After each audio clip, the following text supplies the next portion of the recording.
អញ្ញាធរសម្រេចបិទនឹងតម្រូវឲ្យដូរទីតាំងអត្តឃាតដ្ឋានលោកហនហៀង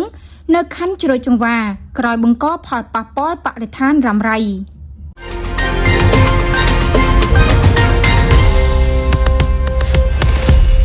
សំណុំរឿងអត្តឃាតដ្ឋានកុងស៊ីកាប់គោក្របីដល់ជំរងចម្រាស់របស់លោកហយហៀងស្ថិតនៅក្នុងភូមិដើមកោសង្កាត់ជ្រោយចង្វាខណ្ឌជ្រោយចង្វា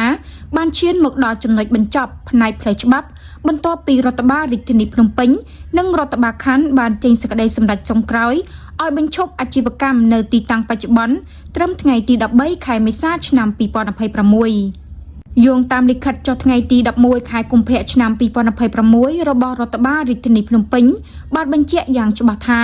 កន្លងមកការគ្រប់គ្រងអត្តឃាតដ្ឋាននេះមានភាពធូររលុងបង្កឲ្យមានក្លិនស្អុយរំខានដល់អ្នកជិតខាងនិងការគ្រប់គ្រងកាកសំណល់មិនបានត្រឹមត្រូវដោយឡែកអាជ្ញាធរខណ្ឌជ្រោយចង្វាក៏ធ្លាប់បានចុះណែនាំនិងធ្វើកំណត់ហេតុជាច្រើនលើកច្រើនសារប៉ុន្តែម្ចាស់អាជីវកម្មគឺលោកហយហៀងមិនមានកិច្ចសហការឡើយ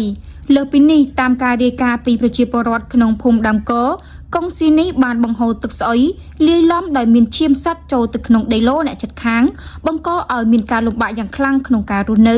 និងផលប៉ះពាល់សុខភាពសាធារណៈករណីនេះមិនមែនជារឿងថ្មីនោះទេប្រវត្តិនៃកុងស៊ីមួយនេះធ្លាប់បានផ្ទុះការតវ៉ាយ៉ាងខ្លាំងក្លាកាលពីថ្ងៃទី30ខែកញ្ញាឆ្នាំ2015នៅពេលដែលអាជីវករកាប់គោបានលើកបដាប្រឆាំងនឹងលោកហយហៀងចំពោះការទារកម្រៃសេវាខ្ពស់ហួសហេតុនិងការគៀបសង្កត់លើអាជីវករតូចតាច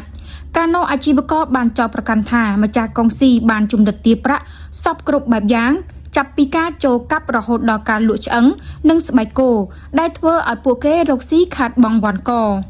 អ្វីដែលគួរឲ្យបារម្ភបំផុតនោះគឺរបាយការណ៍ដែលថាទីតាំងនេះខ្វះទឹកស្អាតប្រើប្រាស់ដោយប្រើប្រាស់ទឹកអណ្ដូងមកលាងសម្អាតសាច់ដែលជាការរំលោភបំពានយ៉ាងធ្ងន់ធ្ងរលើបទដ្ឋានសុខាភិបាល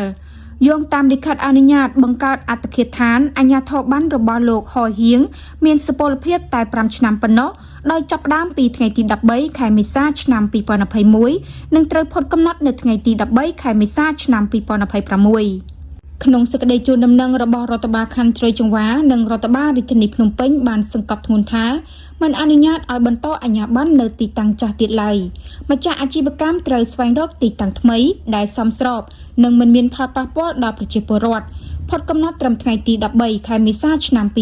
2026អាជីវកម្មនេះចាត់ទុកថាជាអាជីវកម្មខុសច្បាប់ទោះបីជាមានសេចក្តីជូនដំណឹងតឹងរ៉ឹងពីលោកលឹមសុភាអភិបាលខណ្ឌនិងលោកពេញធីរុំអភិបាលរងរាជធានីភ្នំពេញក៏ដោយប៉ុន្តែសេចក្តីរាយការណ៍ចុងក្រោយបានឲ្យដឹងថា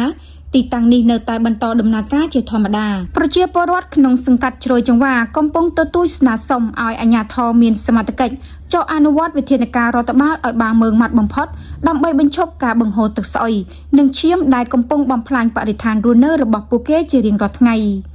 នេះគឺជាការសាកល្បងមួយលើប្រសិទ្ធភាពនៃច្បាប់និងវិធានការរដ្ឋបាលប្រសិនបើអាជ្ញាធរមិនមានវិធានការបង្ខំឲ្យបិទតាមអសានវត្តនេះទេវានឹងក្លាយទៅជាគំរូអាក្រក់សម្រាប់អាជីវកម្មផ្សេងទៀតដែលមិនគោរពច្បាប់បរិស្ថាននិងសុខភាពសាធារណៈពាក់ព័ន្ធនឹងករណីនេះនៅមិនទាន់មានការបកស្រាយណាមួយពីលោកហយហៀងម្ចាស់ទីតាំងអត្តឃាតខាងលើនេះនៅឡើយនោះទេក្រុមការងាររបស់យើងរងចាំការបំភ្លឺពីលោកហយហៀងជុំវិញនឹងបញ្ហានេះសូមអរគុណ